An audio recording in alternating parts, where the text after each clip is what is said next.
एक नदी के किनारे उसी नदी से जुड़ा एक बड़ा सा जलाशय था। जलाशय में पानी गहरा होता है, इसलिए उसमें काई और मछलियों का प्रिय भोजन जलीय सूक्ष्म पौधे उगते हैं। ऐसे स्थान मछलियों को बहुत रास आते हैं। उस जलाशय में भी नदी में से बहुत सी मछलियां आकर रहती थी।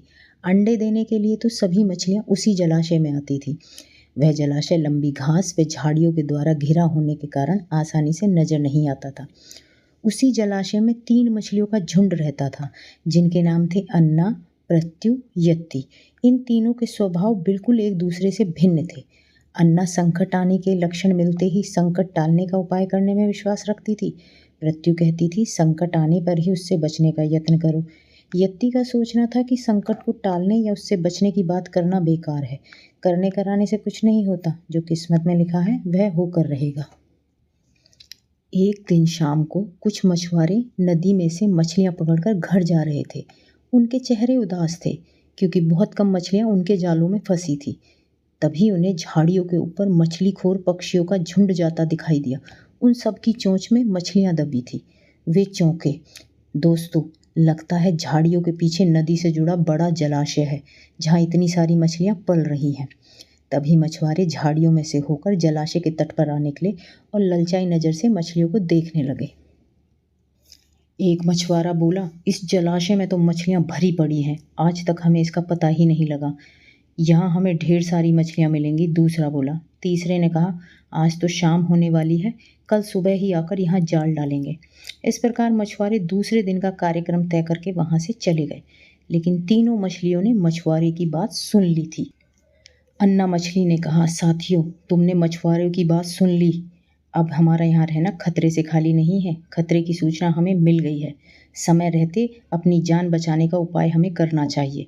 मैं तो अभी इस जलाशय को छोड़कर नहर के रास्ते नदी में जा रही हूँ। उसके बाद कल मछुआरे आएंगे, जब तक तो मैं अटखेलियाँ करती हुई कहीं दूर निकल जाऊंगी। प्रत्यु मछली बोली, तुम्हें जाना है तो जाओ, मैं तो नहीं आ रही। अभी खतरा आया कहाँ है जो इतना घबराने की ज़रूरत है। हो सकता है संकट आए ही न। हो सकता है मछुआरों के यहाँ आने का कार्यक्रम रद्द हो जाए। हो सकता है रात को चूहे उनके जाल को कुतर दें, उनकी बस्ती में आग लग जाए। रात को मूसलाधार वर्षा हो जाए, बाढ़ में उनका गांव बह जाए। इसलिए उनका आना निश्चित नहीं है। जब आएंगे तब की तब सोचेंगे। और यद्दी मछली, जिसकी सोच भाग्यवादी थी, वो कहने लगी, भागने से कुछ नहीं होने का। मछुआरों को आना है तो वह आएंगे, हमें जाल में फंसना है तो हम फंसेंगे। किस्मत में मरना ही लिखा है तो क्या किया जा सकता है। अन्ना तो उसी समय वहां से चली गई। प्रत्यु और यद्दी जलाशय में ही रही। सुबह हुई, मछुआरे अपने जाल लेकर आए और जलाशय में जाल फेंककर मछलियां पकड़ने लगे। प्रत्यु ने संकट को आए देखा तो अपनी जान बचाने के उपाय सोचने लगी। उसका दिमाग तेजी से काम करने लगा।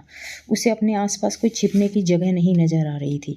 तभी उसे याद आया कि इस जलाशय में काफी दिनों से एक मरे हुए ऊदबिलाव की लाश तैरती रही है। वह उसके बचाव में काम आ सकती है। जल्द ही उसे वह लाश मिल गई। लाश सड़ने लगी थी। प्रत्यु लाश के पेट में घुस गई और सड़ती लाश की सड़ांत अपने ऊपर लपेटकर बाहर निकली। कुछ ही देर में मछुआरे के जाल में प्रत्यु फंस गई। मछुआरे ने अपना जाल खींचा और मछलियों को किनारे पर जाल से पलट दिया। बाकी मछलियां तो तड़पने लगी, परंतु प्रत्यु दम साध कर मरी हुई मछली की तरह पड़ी रही। मछुआरे को सड़ांत का भभका लगा तो मछलियों को देखने लगा। उसने अचेत पड़ी प्रत्यु को उठाया और सूंघा। यह तो कई दिनों से मरी मछली है, सड़ चुकी है। ऐसा बड़बड़ाकर बुरा सा मुंह बनाकर उसने प्रत्यु को जलाशय में फेंक दिया। प्रत्यु अपनी बुद्धि का प्रयोग कर संकट से बच निकलने में सफल हो गई। पानी में गिरते ही उसने गोता लगाया और सुरक्षित गहराई में पहुंचकर जान की खैर मनाई। यद्यपि दूसरे मछुआरे के जाल में फंस गई थी और एक टोकरी में डाल दी गई थी। भाग्य के भरोसे बैठी रहने वाली यद्दी ने उसी टोकरी में अन्य मछलियों की तरह तड़प तड़प कर प्राण त्याग दिए। क्योंकि भाग्य भी उन्हीं का साथ देता है जो कर्म में विश्वास रखते हैं, कर्म को प्रधान मानते हैं। भाग्य के भरोसे हाथ पर हाथ रखकर बैठे रहने वालों का विनाश निश्चित है, जैसे यद्दी मछली का हुआ।